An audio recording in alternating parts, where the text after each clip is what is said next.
Se confirma que ayer entonces, a ver, la presencia de Mario Fabio Beltrones a Cajeme, circuló una foto ahí con unos empresarios y allegados de él, pues esto se va a poner de pronóstico reservado el domingo. Veremos, en verdad, vamos a estar informando, porque pues se trata aquí de una lucha de clases políticas.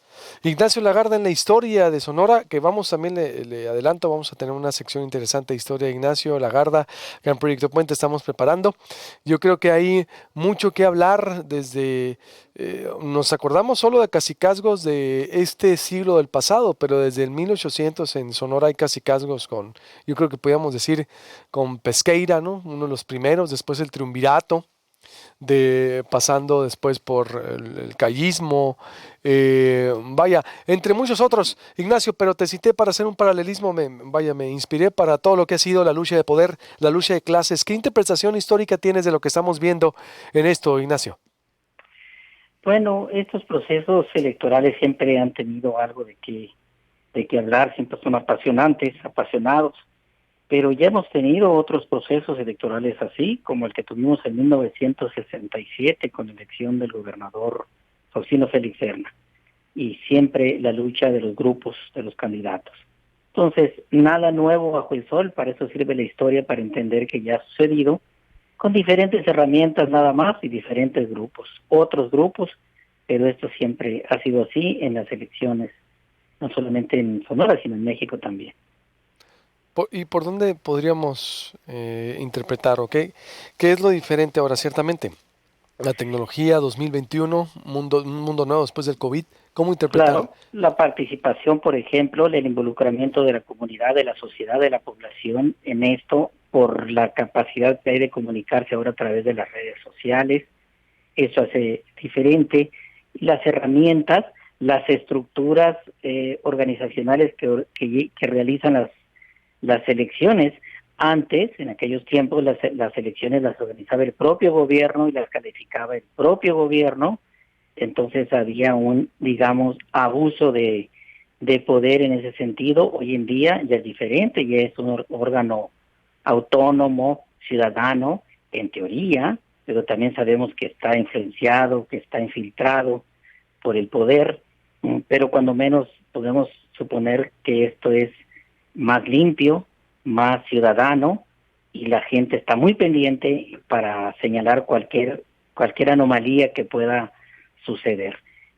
Las herramientas son las que son diferentes, pero las pugnas de los grupos políticos y los apasionamientos y la violencia siempre ha estado presente en los procesos electorales. ¿Cuál es la más representativa, por ejemplo, la que te acuerdas, la que pudiéramos diseccionar exactamente? Obviamente la de 1967 fue la más violenta que recordamos en el siglo XX, y también por allá cuando el gobernador Ignacio Soto fue electo también hubo una gran oposición, y Jacinto López, el líder agrario, se declaró gobernador legítimo y tomó protesta y demás, pero no fue tan violenta como la de 1967. A ver, recuérdanos, Ignacio Soto que era de Bavispe, ¿verdad? Ignacio Soto. Ignacio Soto era de Bavispe, Ese de pero había Bavispe. sido criado en Estados Unidos, en Arizona, y tenía acento norteamericano, tenía acento pocho, y ahí la oposición era del líder agrario Jacinto López, que tenía una gran capacidad de convocatoria, y él fue candidato también a gobernador. Obviamente perdió la elección, entonces se opuso, se declaró gobernador legítimo y tomó posesión ahí en el Jardín Juárez, creo, en la Casa del Pueblo.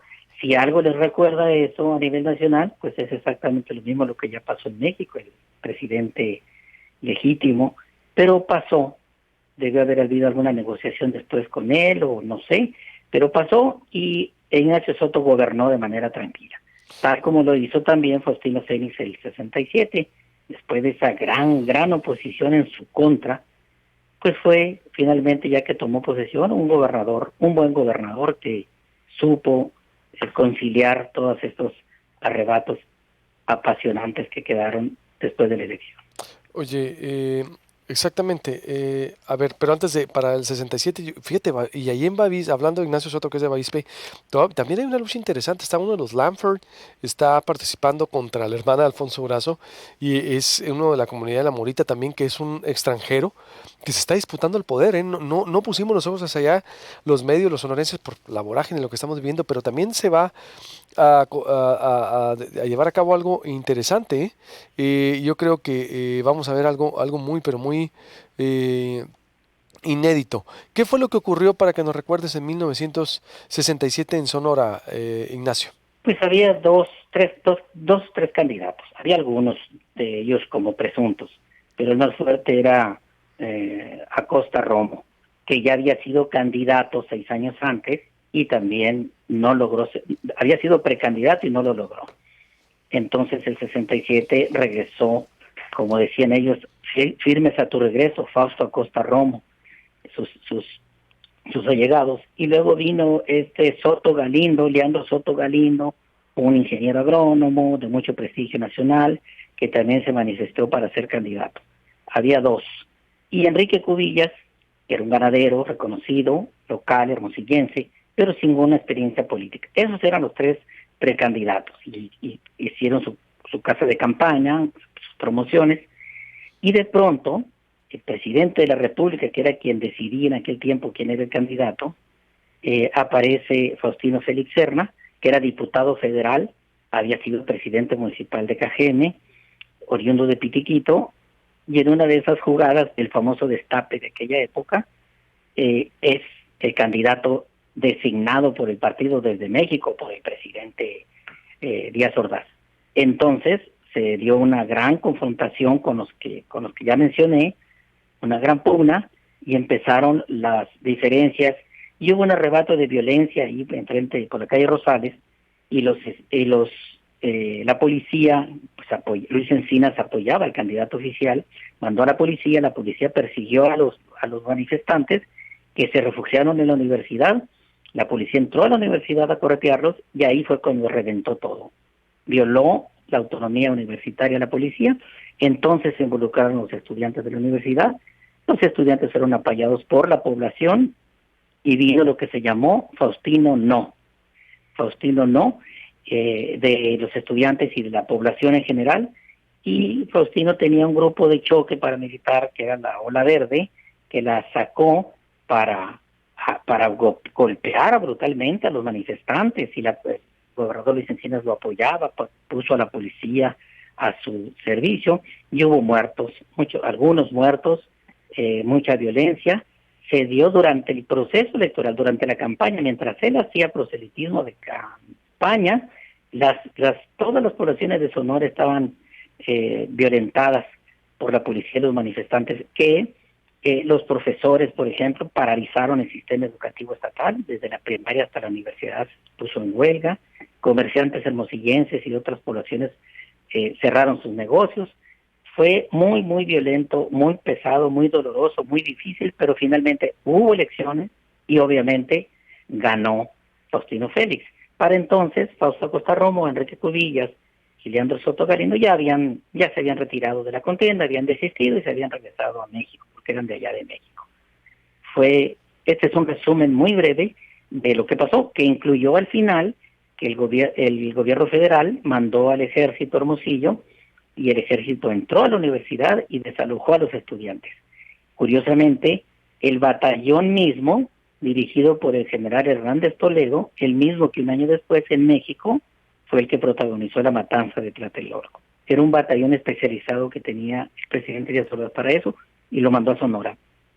Fue un ambiente terrible de terror, miedo, angustia entre la población durante el proceso electoral. Así es que, comparado a lo que vimos ahora con aquello, pues ha sido un juego de niños, en realidad. Bueno, hasta ahorita, ¿no? Que esperemos que el domingo así sea también Pues un día de ojalá, campo, ¿no? Es decir, digo, ojalá y no vaya a suceder algo, y ni siquiera lo invoquemos, porque porque la única arma que tiene la población para enfrentar estas circunstancias que no le gustan es el voto. Debe de salir a votar la mayor cantidad de sonorenses para cumplir con ese deber cívico de votar. ¿Para qué? Para que el ganador gane con la mayor cantidad de votos y sea legítimamente incuestionable su ejercicio de gobierno. Después nos veremos con él cuando esté gobernando, No, sea quien totalmente, sea. totalmente. ¿Qué papel tuvo Carlos Lafontán ahí en ese momento? Fue como interino, una especie de Fue interino. 12 días Ujú. porque se cambió la fecha de toma de protesta del nuevo gobernador. No sé por qué ni recuerdo por qué, pero cumplió su ciclo Luis Encinas y fue 13 días Carlos Lafontaine, gobernador interino, mientras don Faustino tomaba protesta el 13 de septiembre, como quedó hasta la fecha, y queda Oye, hasta la fecha. pues ese, pero también el otro, a ver, el de 1985, cuando le robaron la elección a Adalberto Rosas, el pelón Rosas. A ver, voy a despedir la señal de Megacable y sigo contigo, Ignacio, ¿me permites? Porque está muy interesante para cerrar. Estoy con el historiador Ignacio Lagarda, haciendo un poco de historia de los conflictos electorales, la importancia del voto y el paralelismo histórico necesario de la elección que viene. Quédese en la noche en el noticiero de Megacable, en el 88.1 FM La Voz del Pitic, en toda la plataforma del Proyecto Puente. El próximo domingo, todo el día, todas las voces, enlaces en todos los municipios, en todos los estados, desde toda la plataforma del Proyecto Puente y La Voz del Pitic. Despedimos la señal de Megacable en el 151 y 1151 HD Megacanal y La Voz del Pitic. Te invitamos a seguir con nuestra transmisión en vivo en proyectopuente.com.mx, en TuneIn, Proyecto Puente Radio, Facebook y YouTube, Proyecto Puente, Periodismo Diferente. Estoy con Ignacio Lagarda. Le recuerdo, suscríbase al canal de YouTube de Proyecto Puente, es gratis. Nos ve desde su oficina, desde su casa, a cualquier hora del día. Estamos presentes y en su computadora, en su pantalla plana, en su tablet, en su teléfono celular. Te decía Ignacio Lagarda, a ver, porque después de exactamente Ignacio Lafontán, que tuvo esa esa toma de protesta, no recordaba el papel exactamente, sabía que había sido interino, pero no recordaba que era para esa toma de protesta. Viene entonces Faustino Félix, después viene Carlos Armando Viebrich, impuesto desde el centro por el mismo Luis Echeverría, que hemos abordado también aquí la historia, en donde también él fue desconocido, desaparición de poderes en Sonora por el enfrentamiento que tuvo con Echeverría, por su forma también vaya cerrada, soberbia de gobernar, me lo calificaste, me recuerdo en ese momento. Después vendría Samuel Ocaña, y Samuel Ocaña, que también llegó al poder, bueno, antes el interinato con Alejandro Carrillo Marcor, ¿no? Alejandro Carrillo Marcor después fue el que No, sustituyó, no, ¿quién fue después de Carlos Armando Viebrich? Y fue luego fue, Carrillo sí, Marcor, que Carrillo Marcor. fue sustituto. Exacto, el sustituto, por eso, Alejandro Carrillo Marcor, viene Samuel Ocaña, y después Samuel Ocaña, uno de los mejores gobernadores, como lo conoce la historia, en el 85 también es un paraje turbio Sí. de la elección en Sonora, porque, a ver, de acuerdo a los archivos de la Secretaría de Seguridad Pública del entonces Fernando Gutiérrez Barrios, operaron la elección, la operó Manuel Bartlett, acuérdate, era la fecha de los Sí, fraudes patrióticos, donde se la robaron a Francisco Barrio en Chihuahua, y sí. se la roban también aquí en Sonora al pelón Rosas, se la robaron. Alberto Rosas López, sí, un líder carismático, muy carismático de KGM, que fue candidato por el PAN, y obviamente ganó Rodolfo Félix Valdés, un hombre que ni siquiera conocíamos en Sonora, se fue de 4 años de aquí y regresó como candidato. Cuando repito, era cuando el gobierno tenía el padrón electoral, controlaba el padrón electoral, controlaba las elecciones y organizaba todo.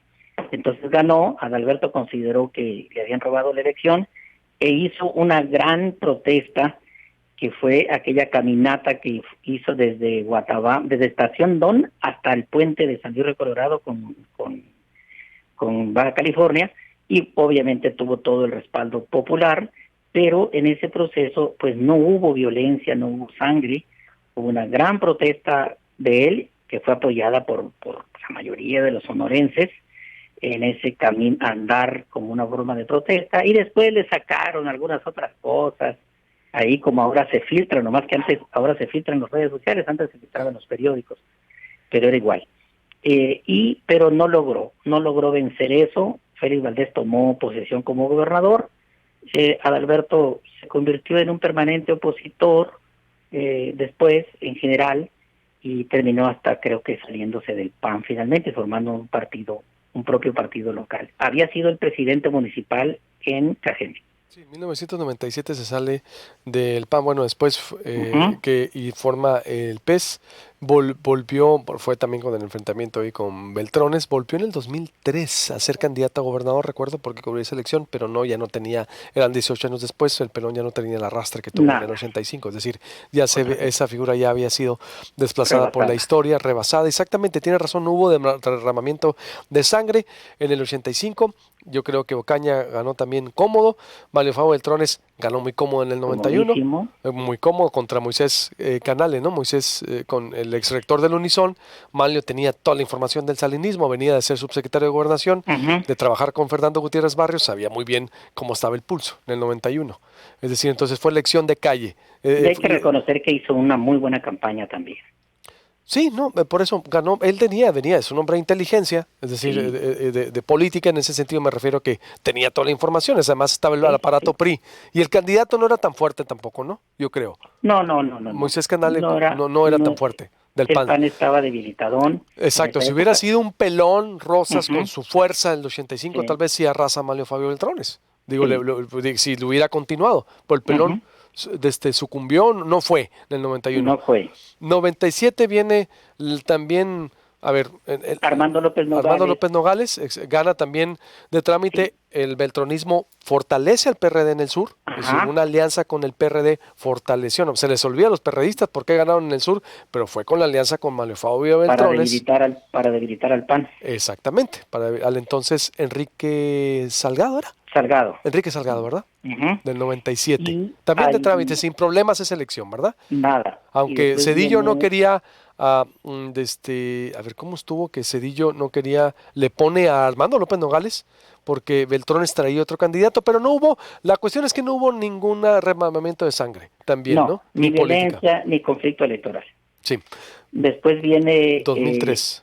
2003, ahí sí hay dificultades porque la competencia es muy fuerte entre Eduardo Burs y Ramón Corral, tercero o cuarto, pues el triunfo fue por una nariz. Así es. 1.5% de la votación se judicializa el proceso, por primera vez se habla de ese concepto, y finalmente 2 días antes de la toma de posesión, el Tribunal Electoral allá en Guadalajara le da el gane a Eduardo Burs y La primera gana, judicializada, ¿verdad? De la historia sí, también. A ver, ojo, la sí, más competida de la historia, a mí me tocó cubrirla, la verdad, interesante, uh-huh, incesante, un nombre de calle, en verdad, al tú por tú, sí, así cerraron. Es decir, Santiago Pando, el que había sido publicista de Vicente Fox, estuvo aquí sí, participando con una campaña de Corazón por Sonora, empezó 27 puntos abajo, Ramón Corral terminó -1, por sí, ejemplo. Es decir, sí, la sí, más competida de la historia de Estado, sin duda alguna. esa es la más competida y que se judicializó y Así finalmente es. logró llegar Eduardo Bus como gobernador. Después vino el siguiente, que fue la de que ganó el PAN por primera vez con Guillermo Guillermo Padre, Padres. Ujú, que ujú. no hubo conflicto, no hubo judicialización, ni esta última de Claudia Pavlovich contra, ya ni recuerdo, Javier Gándara. Javier Gándara. Sí, sí, pero Bueno, esas se dieron con todo. Digo, uh-huh, la del sí, 2009 fue todavía estaba el debate de las alternancias, ¿no? Es decir, la alternancia o no, que era la alternancia. Recuerdo un artículo ajá, muy ilustrativo de Juan Pumo en ese momento del concepto de alternancia política, lo que significaba, porque sí, se abrió el debate de la alternancia que representaba. Burs ya la había representado al venir con un grupo político nuevo, una nueva forma de hacer política, o era el PAN que llegaba con Padres y que la guardería BC sabemos el desenlace. Pero el uh-huh. 2015 se dieron, yo creo que fue la más agresiva, hasta Ya ahorita. estamos en la época de las redes sociales en que cualquiera Ujú. puede opinar, puede ofender. Ya habían nacido las guerras, las campañas negras, estos asesores electorales con las Ujú. campañas negras como una estrategia por allá de países de América del Sur, españoles, con esta estrategia de descalificar en lo personal, en lo privado, en todo lo que se pueda al candidato. Dejamos atrás las propuestas, los debates inteligentes por las descalificaciones negras, pero digamos que sin sangre, pero sí muy, muy, muy desagradable en todos los sentidos. Y bueno, pues llegamos a esta etapa que es igual, que parece que está igual de competida. Déjame decirte, siendo cronista de Hermosillo, recordar en 1982 que también hubo un conflicto electoral en Hermosillo. La operación Manitas. No, ¿O la fue otra? cuando sucedió que en una elección, en una casilla, empezó a llover a la tarde cuando estaban las elecciones y el profesor Peña, el presidente de la casilla, decidió recoger las urnas porque estaba lloviendo y se las llevó a su casa en lugar de haberla llevado al consejo electoral respectivo. Entonces los panistas se fueron atrás de él, llegaron a su casa y acusaron de que se habían robado el profesor Peña las urnas y que había un fraude.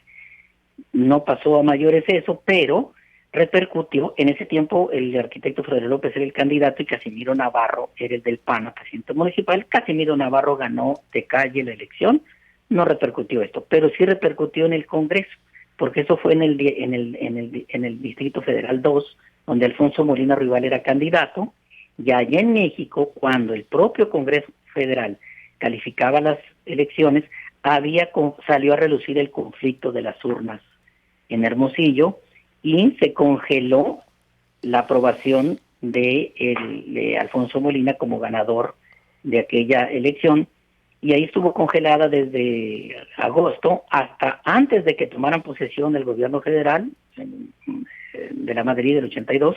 Finalmente descongelaron esa elección y le dieron el gane a Alfonso Molina y quedó esa mancha de aquella famosa urnas. Lo de la operación Manitas fue el 88. Es cierto, con el Calolo, ¿no? Los tunó, Con Lolo Robles, exacto. cuando un grupo de policías del instituto reventaron unas casillas y se robaron las cajas y se grabó. Ya había instrumentos para grabar en ese tiempo, pero pues, señales de radio, y se grabó una señal donde dicen que le estaba ordenando llevar a cabo lo que ellos llamaban operación Manitas, meter las manos en las urnas, y que finalmente llevaron a la cárcel a un licenciado de apellido Sotelo Cruz, que era el director del Instituto de Policía, y algunos otros muchachos que les ayudaron a hacer pues machicuepa electoral. Son los dos conflictos electorales de votaciones que ha habido en la historia de las elecciones en Hermosillo. Pues ojalá, ¿cuál es tu pronóstico para esta domingo en el sentido de que qué le pides a la gente? Esperemos en verdad que este recordatorio que hemos hecho, este recordatorio de la historia se presente, pues van a ser las elecciones más vigiladas, va a estar la Guardia Nacional sobre todo, va a estar la federal, va a estar todo, digo, la fuerza la tiene el gobierno federal, ya se sabe, van a estar muy vigiladas, y más las redes y todo. Ya no hay que olvidar que ahora la organizan un instituto autónomo, entre comillas, si es que lo es, públicamente lo es, ciudadano, que las elecciones, que el proceso de votación las dirigen los ciudadanos, que son los de las casillas, ciudadanos.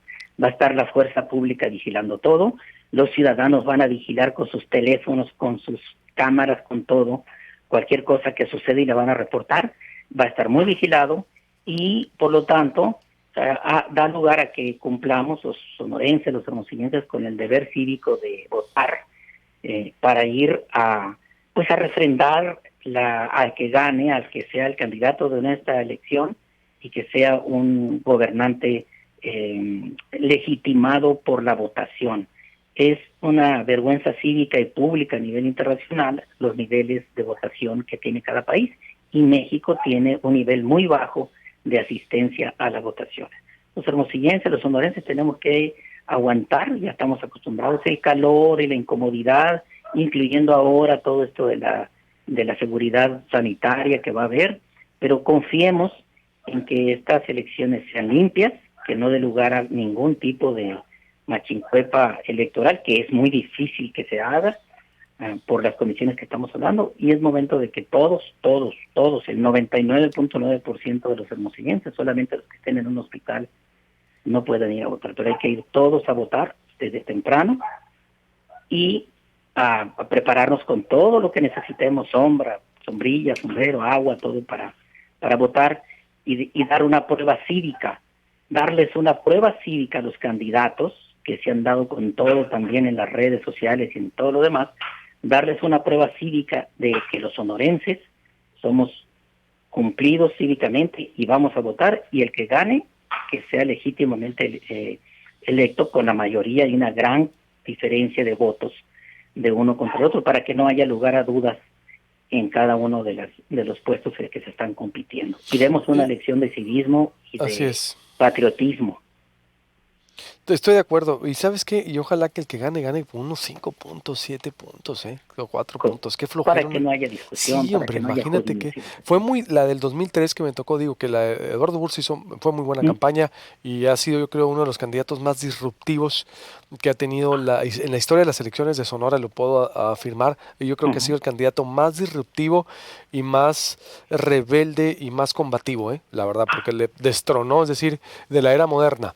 Pero fue muy desgastante Muy saber, muy desgastante. desgastante saber hasta el 13 de septiembre. 3 meses estuvimos bajo incertidumbre. Acuérdate, Sí, estaba Fox. Hubo un sí, sí, intento de anularla, sí hubo un intento de presidencia de todo. anularla. Se metió con todo, pero después, porque creyeron que iban a ganar. Ojo, en un paralelismo. Es decir, y Ramón Corral dio la pelea hasta lo último. Hasta lo Y último. hasta lo último, el Consejo Estatal Electoral, ahí hubo una situación en donde no, por ejemplo, la elección de Colima, que ha sido en la historia, en este país han anulado dos, Colima Ujú. y no recuerdo otro estado, si fue Baja California Sur o algo, por la de Colima, en fin, a lo que voy es que es muy desgastante. Ojalá, si a mí me dices qué quisieras que pase, que gane el que la gente quiera, pero que gane bien, que gane de 4 de 3 puntos para arriba. Ya si gana con 2, con 1, híjola, un punto es muy, Ya es ¿verdad? Es judicializable, sí. judicializable. Pero los ciudadanos somos los Sí, únicos que podemos hacer y darles un ejemplo y así darles es. una lección a los gobernantes de que vamos a votar y hacemos que gane nuestro candidato con 10 puntos de diferencia y así no va a haber discusión. Pero Ojalá. eso le va a dar la fuerza moral a los ciudadanos que vamos a votar la mayoría, de que cuando ese gobernante esté gobernando, también vamos a estar vigilando cómo gobierne, porque todo depende de nosotros, cómo te llevamos al poder, cómo te vigilamos en el poder. Es- Eso solamente es soberano de los ciudadanos. Totalmente. Te echamos una llamada el domingo si nos permites, algún recordatorio del voto o algo. Si nos Claro permites, que sí, con vamos mucho a tener una gusto.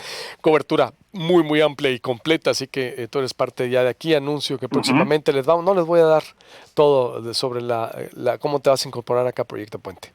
Claro que sí, nos vemos en las urnas. Órale, ya estás, mi querido Ignacio. Abrazo. Gracias, Luis. A Ignacio Lagarda, suscríbase al canal de YouTube, les recuerdo, es gratis. Interesante hacer esos paralelismos de la historia, esperemos en verdad, primeramente Dios, que así sea. Hay que ir a votar civilizadamente, hay que ir a votar, por favor, hay que levantarnos temprano, este fin de semana es fiesta democrática, hay que no desvelarse, hay que hacerse la idea que el domingo todos tenemos una cita para votar, todos. Todos, todos, todos, todas y todes. No hay, en verdad, pretexto. Hay que ir a votar para ejercer nuestra derecho. Es la única forma, la única arma, es la única forma de premiar o castigar a los gobernantes. Hay que tener en cuenta, hay que hidratarnos que pues, vamos a hacer fila. Es elección COVID, pero hay que votar. Vote, por favor, porque usted quiera, que no le imponga a nadie. Hay muchos indecisos, ¿eh? Esos indecisos. ¿Qué van a ir a manifestar en la urna? Veremos. Que pase excelente fin de semana. Dios